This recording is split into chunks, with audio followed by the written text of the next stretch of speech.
Hey, we are live. All right. Beautiful. Lovely day out for our first live stream here, guys. Um, please bear with me. I am still kind of figuring out the StreamYard. Um, I just got all my stuff set up, but it is time to rock and roll on this story about Ben's Best Blends here. Ben Cohen's new cannabis company in Vermont. Before we get into that, I do want to throw a couple things out there. Bang. A little shout out to my man Jimbo here in Morrisville. Jimbo is a local guy. He works for one of the dispensaries right down the road from my house. And he's also got himself a little lawn care business. I told him I'd throw a little banner up there for him. So if you're in the Morrisville area, you need any kind of lawn care services, give Jimbo a call. Tell him I sent you over. What else are we going to do first? I also want to say shout out to my graphic designer, Brianna Woodward. I've got my nice Go Fuck Yourself Barney t-shirt on here that she designed. Brianna's a super talented stand-up comedian as well as a graphic designer, and she did all of my work here for the fine print.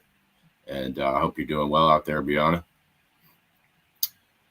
What else did we have? Oh, we got a comment. Wow, first comment. Cool, let's see who it is. Oh, it's my man Luke Williams. Luke, yes, sir. Stay tuned. We're about to get into it. I just want to send a couple more shout outs out here. My dude Will C over at Green Door Studios, one of my previous guests. I'm still working on setting up the studio, but I got some lovely artwork there to bless the place with. And yeah. So it's been a while, guys. I'm sure you missed me. I know I missed you. And we're dropping in hot. I'm still new with all this gear, but we're coming back in with what I would say is a bit of a bombshell here. I've been working on this story for close to a year, since July of last year, and kind of finally put a lot of pieces together. And we're going to lay it out for you guys and see what you think. This is going to involve quite a lot of screen sharing, which I'm still new at, so bear with me. I got my dual monitors set up, and yeah, I'm gonna walk you through this, and please bear with me because it is a bit of a long walk. I think it's important to start with a little bit of historical context involving Ben & Jerry's and their deal to Unilever back in 2000. That was a multi-billion-dollar deal, obviously, and they ended up selling out to a very large multinational corporation. And that deal, you know, regardless of how it played out or whose fault it was, that deal resulted in about a third of Vermont farms going out of business over the next decade. And if you add in the Agrimark deal with Cabot, those two deals alone put 65% of Vermont farms out of business over the course of 2 decades. It also ushered in a new era of sort of consolidation of Vermont farms and, you know, GMO corn, which is now 90-something% of the corn grown in Vermont, and all the associated pesticides, which we will get to. But I feel like it's important to acknowledge that happened. There's still some legal proceedings going on with these guys in court. And, you know, it's a bit of a mess. They kind of blame their legal team for fucking up the deal. However you chalk it up, they sold off to the highest bidder. And that's how it went down. Whatever the reason was, that is what happened. As far as Ben's new company here, so let's pull up the first screen share here. I got the first time I ran into Ben was at NECAN last year in Vermont. Okay, and so bang, let's take a look at this. This is Ben was tabling at NECAN, and I stopped by and I got one of their pamphlets here. And they were also handing out totally empty packaging, which really seemed odd to me, talking about, environmental concerns and sustainability, just handing out empty packaging. Now, the thing that really caught my eye here was great pot, like soil grown by some of Colorado's most conscientious independent craft growers. And I was immediately questioning, why are these guys growing weed in Colorado? Is that their plan, to grow weed in Colorado and bring it over here? So that caught my attention. And the empty packaging thing was just silly. I saw some of those in the trash can before I left the building, which means they served no purpose whatsoever. They came over on a boat from China and landed in the trash. I also think it's a little tacky. I don't think Ben really needs to do any marketing personally. This guy could show up tomorrow and say, hey, we got a weed company, and people would show up and buy it just on his name alone, So I thought that was kind of strange. The interesting thing here is if you go to the website, which is a little different. Let's check this out here. So if you go to the website, right, it'll say almost the same thing, but here it says produced by some of the most conscientious independent growers around. So before we had some of the most conscientious cultivators in Colorado, now we have, the most conscientious growers around. So I'm not sure if Colorado counts as around, but it sure did look like their plan was to start growing in Colorado. I don't know if they're doing that currently, but it does seem like that was the plan. So I want to so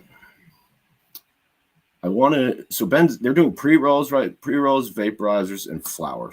And they have the same sort of social missions as Ben & Jerry's, which we'll run through some of. We're going to write the wrongs of the war on drugs, sustainability initiatives, providing capital for Black entrepreneurs, pushing for federal legalization. Their packaging was designed by Black designers. They have Nelson Mandela quotes on the packaging, which no comment. And they've also, so they've partnered up with these guys in Vermont. And let's pull them up. So these guys have a farm in Charlotte, GMG Farms.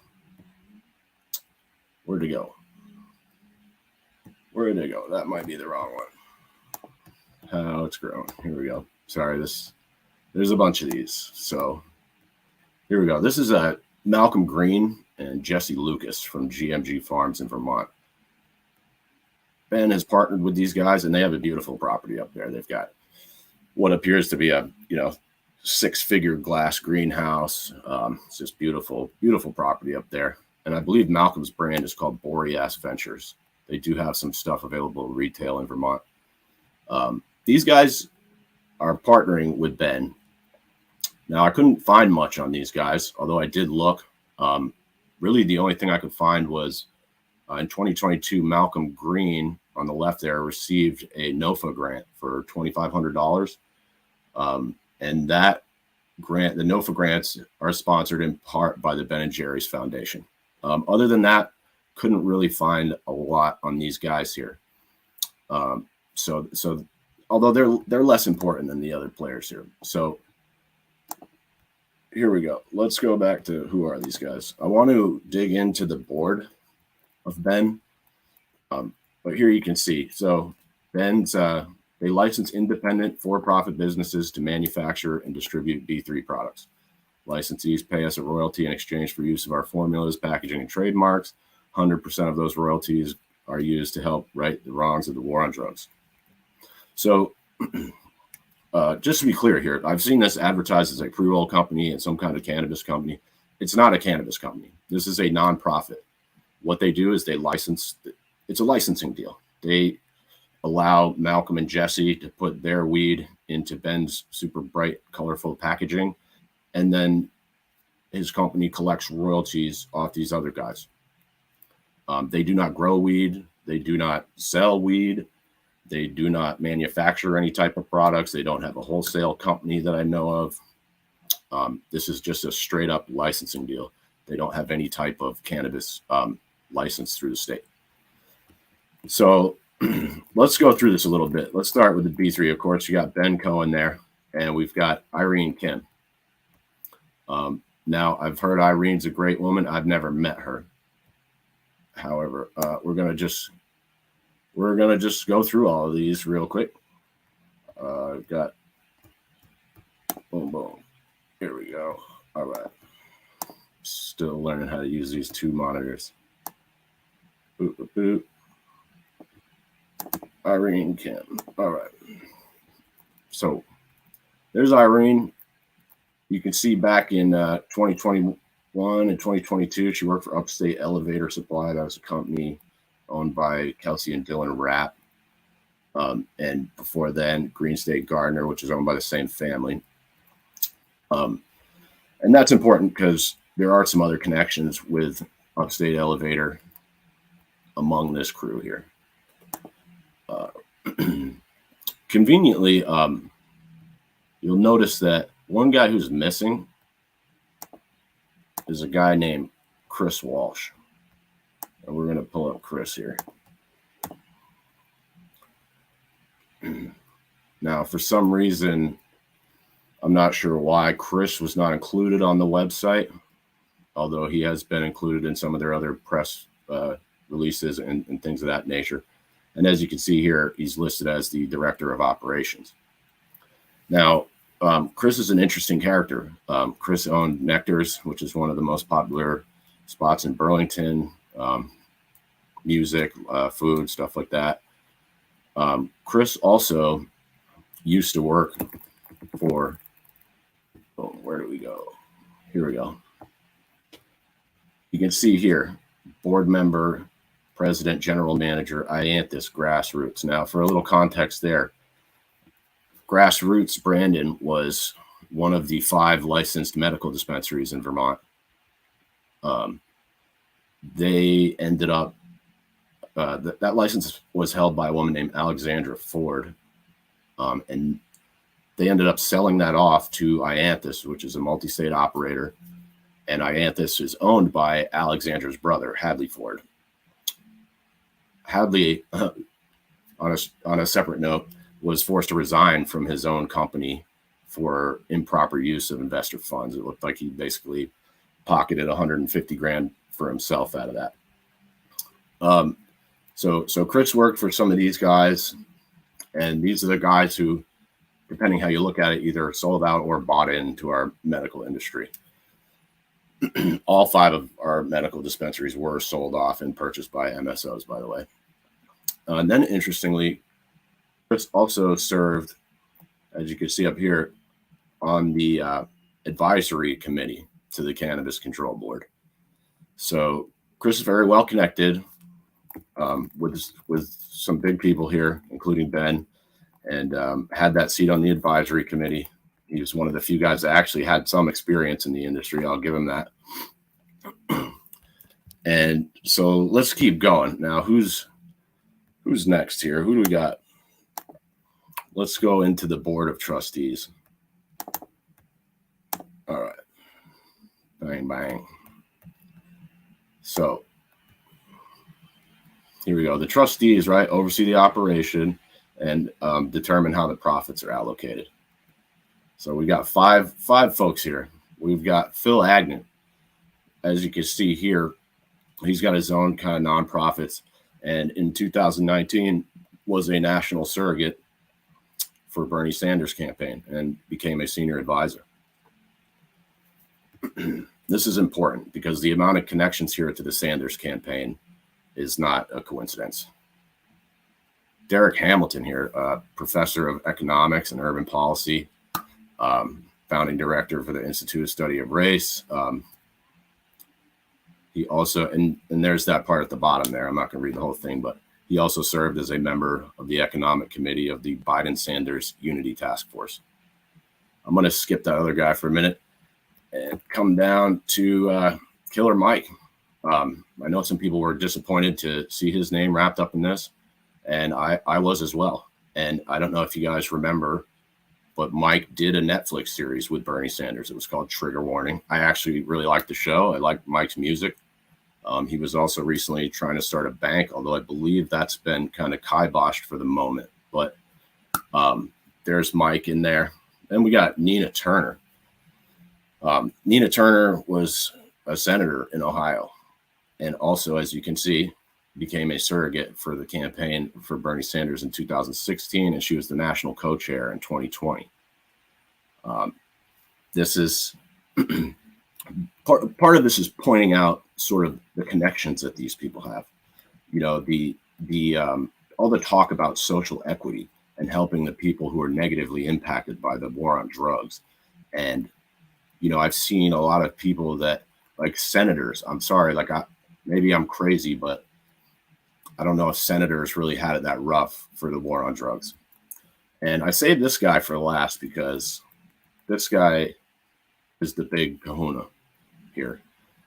Jesse Horton, who's the president of the Board of Trustees. Now, Jesse is very well connected. As you can see, he was appointed to the governor's task force for cannabis environmental best practices out in Oregon back in the day. If you look into the Resource Innovation Institute, that's a whole other can of worms that I don't even have time to get into today. But that's a massive organization featuring a lot of these same connections. Jesse also owns an MSO called Loud out in Oregon and California.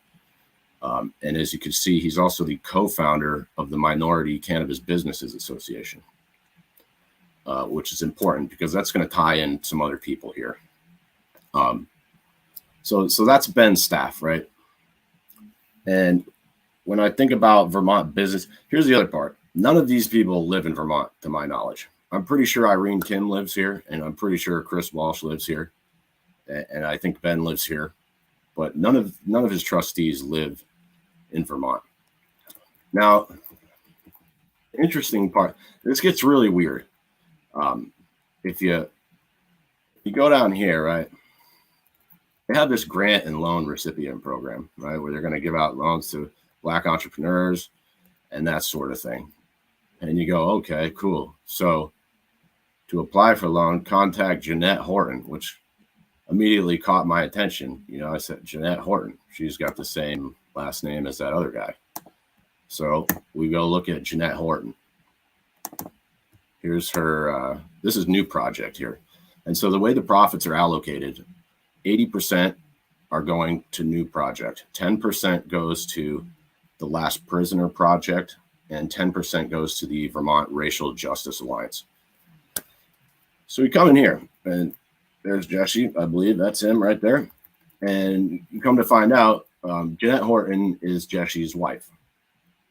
So they're collecting royalties through the sales of licensing their merchandise and then sending 80% of the profits out of state to a nonprofit controlled by this man's wife.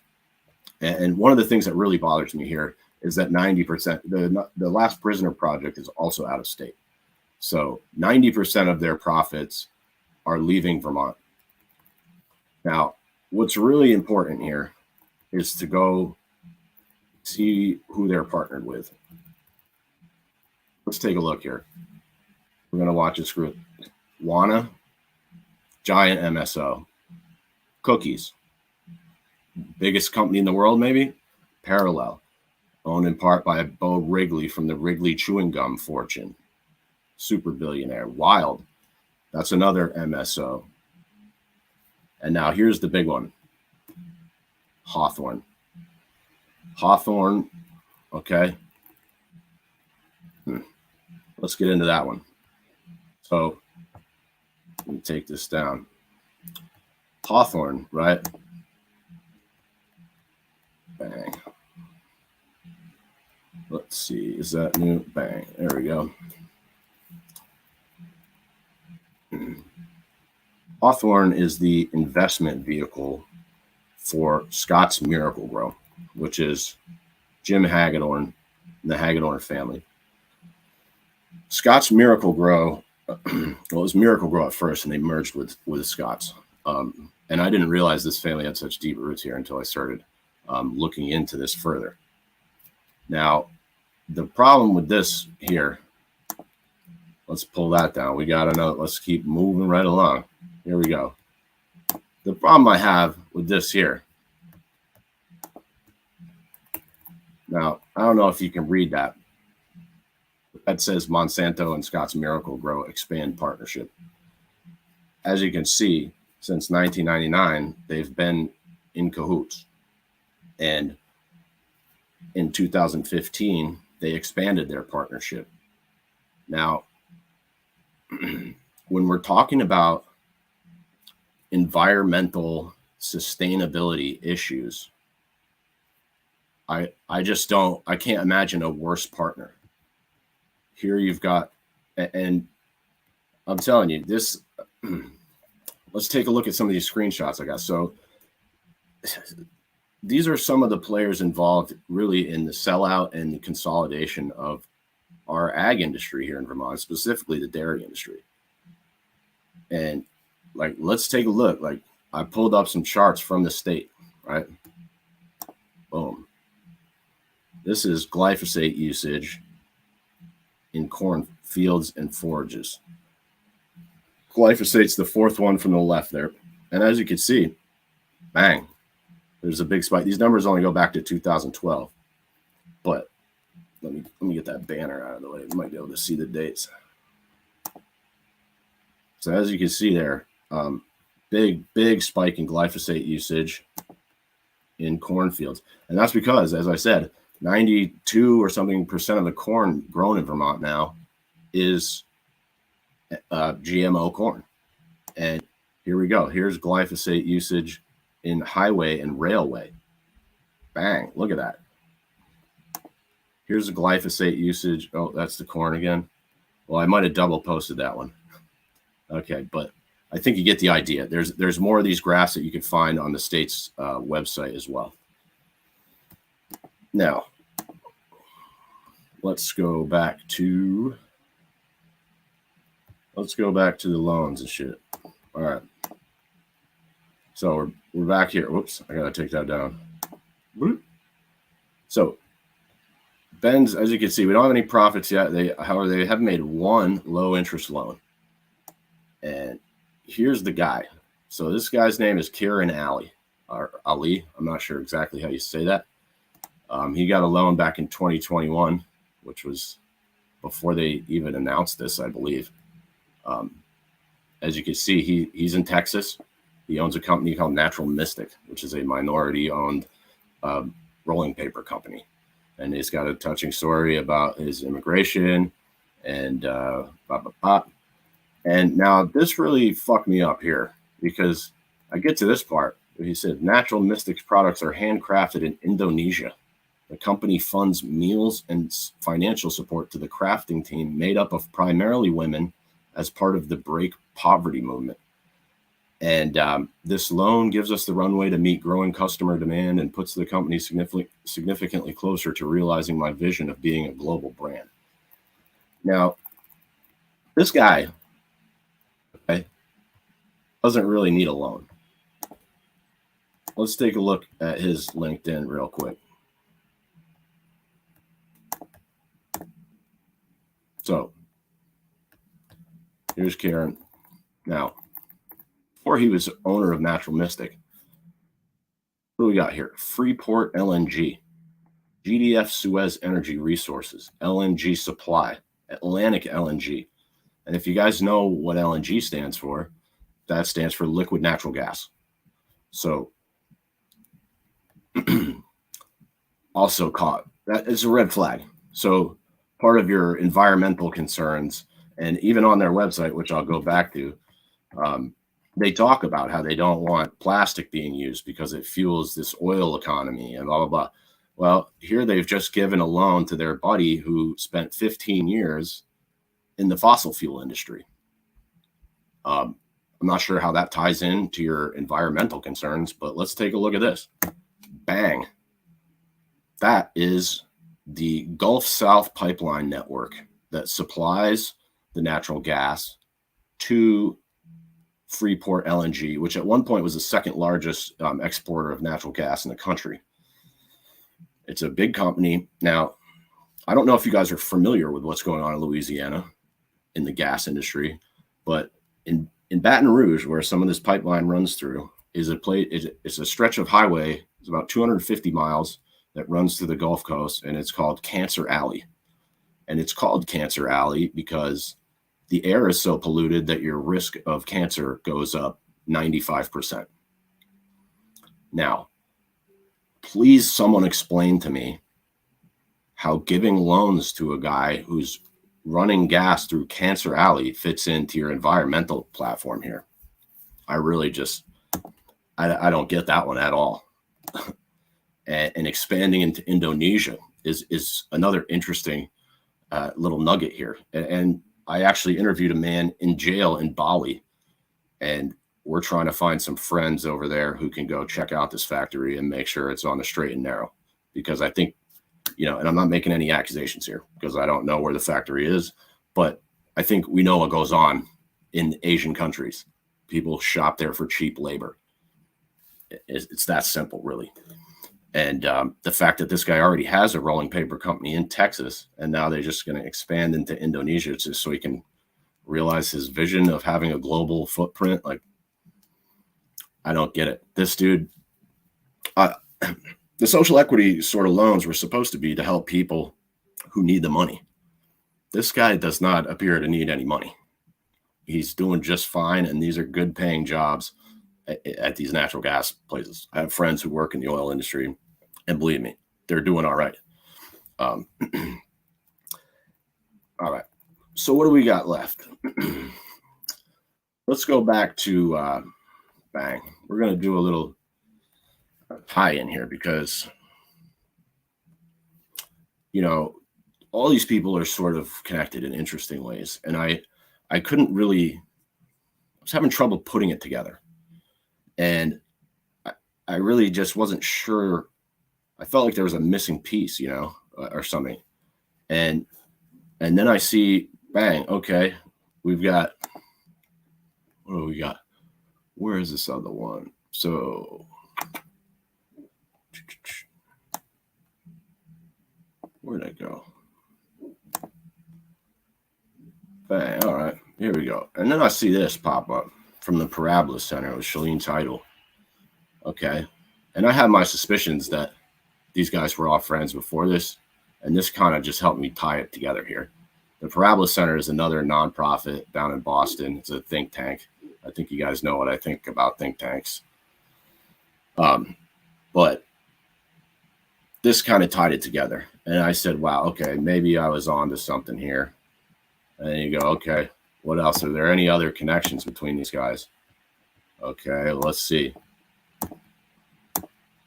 Hey, wow. There's Killer Mike doing an interview with Shalene Title. Here we got, boop, boop, boop.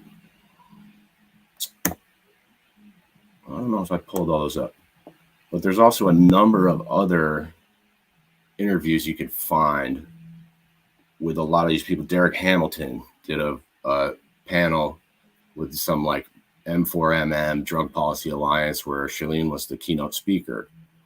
There's all these. You could find Killer Mike at Phil Agnew, Bernie Sanders, and Ben Cohen out on the campaign trail in North Carolina in 2019. So, okay, it's becoming clear now. And then the interesting thing about this is, Shalene has quite the background herself. So the Parabola Center has this very public sort of image of being against corporate cannabis, which is odd because everywhere I look, I seem to find ties to it. So, for example, Shalene worked for Vicente Cederberg back in the day, which was the first cannabis law firm in the country. And, I've read some incredibly upsetting things about Brian Vicente too, taking advantage of people to acquire licenses, using in-state names because it looks better on the application, There's lawsuits we're finding out where they've scooped up equity stakes in a lot of the companies that they helped to form. And not that that is Shalene's fault, but she worked for those guys, and really they've just been all over the country. I know that was the consulting firm hired. Vicente Strategies was their consulting firm, and they were hired by the state of Vermont. And I watched them in the advisory committee meetings just do a piss poor job. They were shills, and it was obvious. And so what else do we got? We've got like Forefront. Okay, so Shalene worked for Forefront Advisors, which is the advising consulting firm for Forefront, which is another MSO. She then went to Massachusetts, right, where they started the Minority Cannabis Business Association, and I believe that was her and Jesse Horton's baby. And if you go look, you know, we got all types of ties to boom, bang. All right, so here we're joining the board. This was 2016, joining the board. Here's a guy named Kayvon Calabari.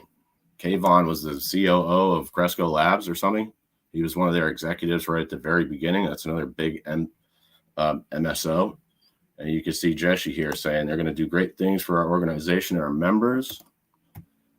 And it's just odd, you know, for someone who claims to be so anti-corporate cannabis. You know, you started an organization with a guy who owns an MSO. You're putting executives from MSOs on the board here.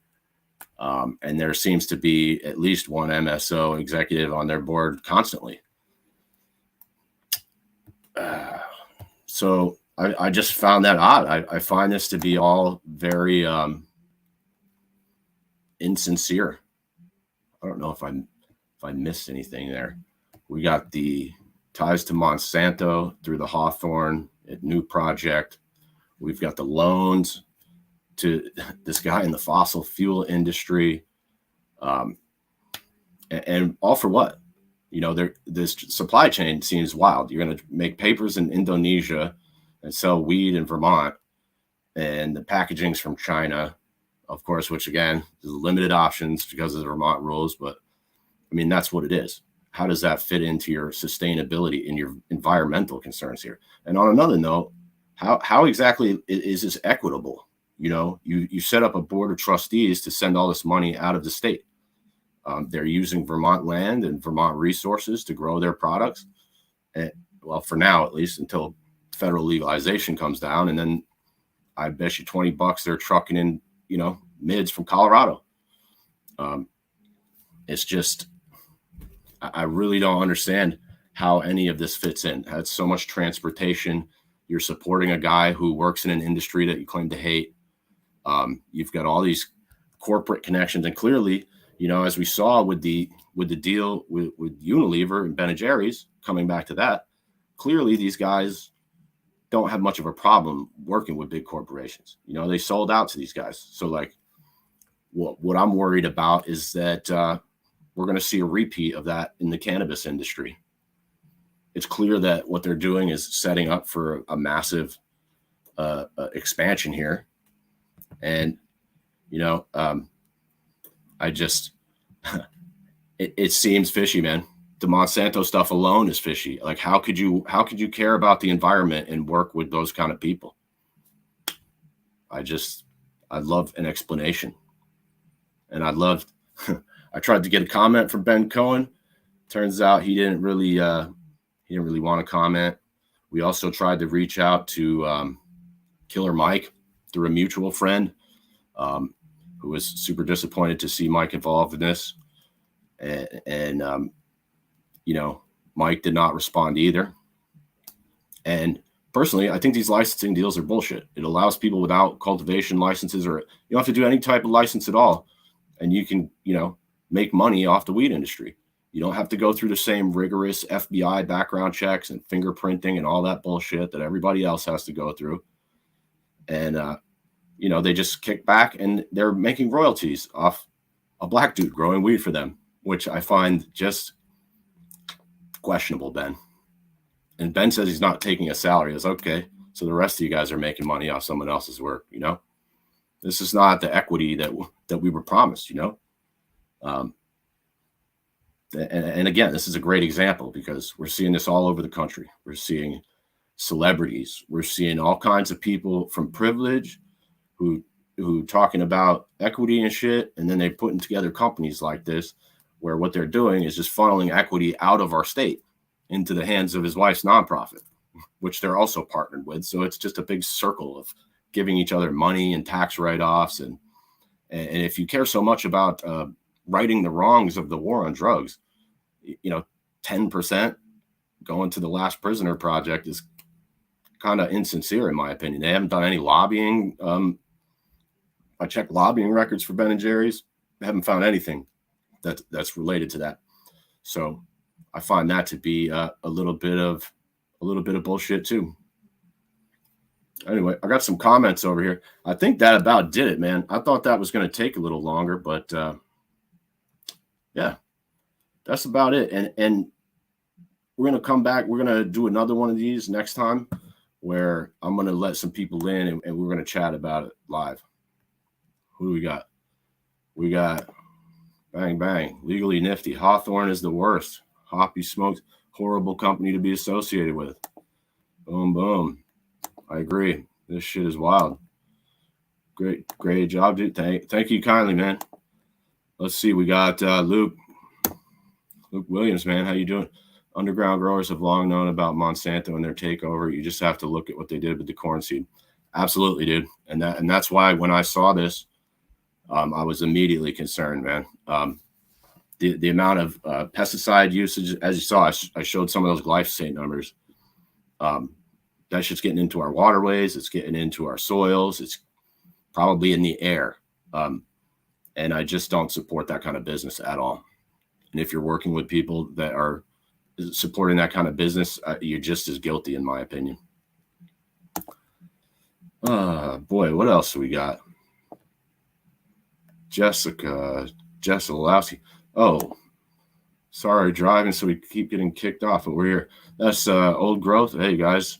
Cool. Thanks for listening. And unless we got any more comments, I think I'm going to leave it right there. I hope I didn't fuck anything up. I've been looking at this for a long time, and this is a crazy web here. And you're going to find other webs like this in every state. These people are all very well connected. And if you want to really dive into some shit, pull up Jesse Horton at the Resource Innovation Institute, which is just a massive collection of other businesses, including some other Vermont nonprofits like Efficiency Vermont. I'm not sure why the fuck they're sending our tax dollars to an out-of-state nonprofit. I'm pretty sure Efficiency Vermont is mostly funded by fees that taken out of your electric bill. So I'm not sure why you guys are sending taxpayer dollars out of state. It'd be nice if some of the money in this state stayed here. This is why the state is going broke slowly, because none of the money stays here. The people making the money don't really like to keep it here. So let's see. We got Luke. Hey, good job. Stay the course. Thank you so much, man.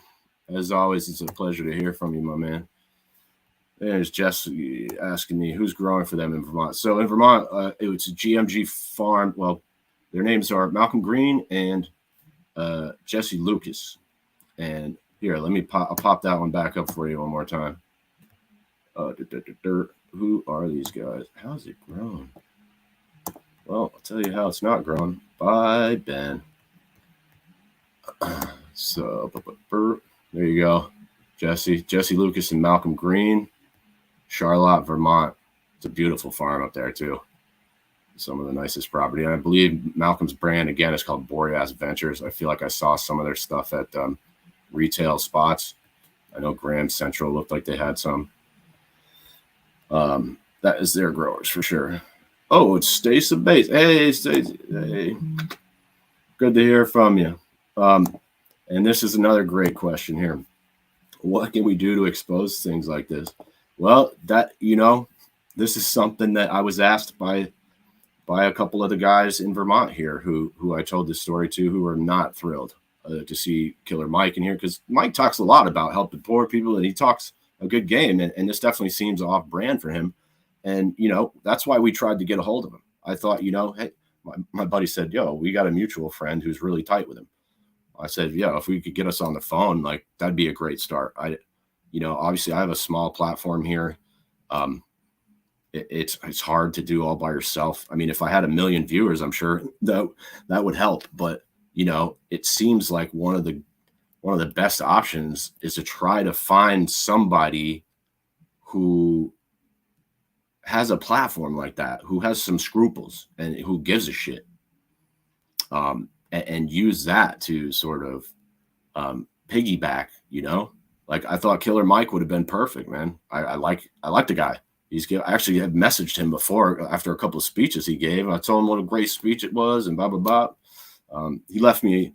I don't even think he read it, but I didn't even get left on read. So I think this is my only solution right now for how to expose things like this is to do it myself until, I do have the ear of one guy at 7 days, although they've written some puff pieces about these guys and very recently. So I don't necessarily trust them to do a good job. Although the one guy I do have his ear, I do like him. And so I am going to send this to him. Maybe it'll start there and 7 days will run with it. And, I'm hoping. I got an interview with a guy named Eddie Salaya on Friday that I met out in Vegas when I was out there for MJ Biz. I'm hoping, maybe a couple other people, maybe Rodney's out there listening. I'd love to get on there and chat about it. Pretty much if anybody else is listening, Mike, you want to throw me on, dude, I'm happy to repeat this story as many times as it takes to whoever will listen. Let's see. Yeah. Seems off brand for a couple of the board. I look up to Mike and Nina Turner, so it's really a huge bummer. Yeah. And, I'd love, you mentioned that you were kind of sad to see her name in there. And if you know her and she wants to talk about it, I'm happy to chat with any of these people. I don't think Ben's going to do it. I tried to get an interview with him at NECAN last year, and he was just like, "Well, sign up for our mailing list." Like, not really interested in your mailing list. I'm interested in interviews. I'm going to give this just another minute here. I'm going to, in case we get any more comments, I'm going to slap up another little shot there from my dude Jimbo at Jimbo's Lawn Care in Morrisville. If you guys need your grass cut by a guy in the weed industry. And I do just want to say also that these kind of like think tanks are just ridiculous. They act like weed experts, but really you got a room full of lawyers and, public policy people like acting as weed experts, and they're not experts. They know about the law, and that's it.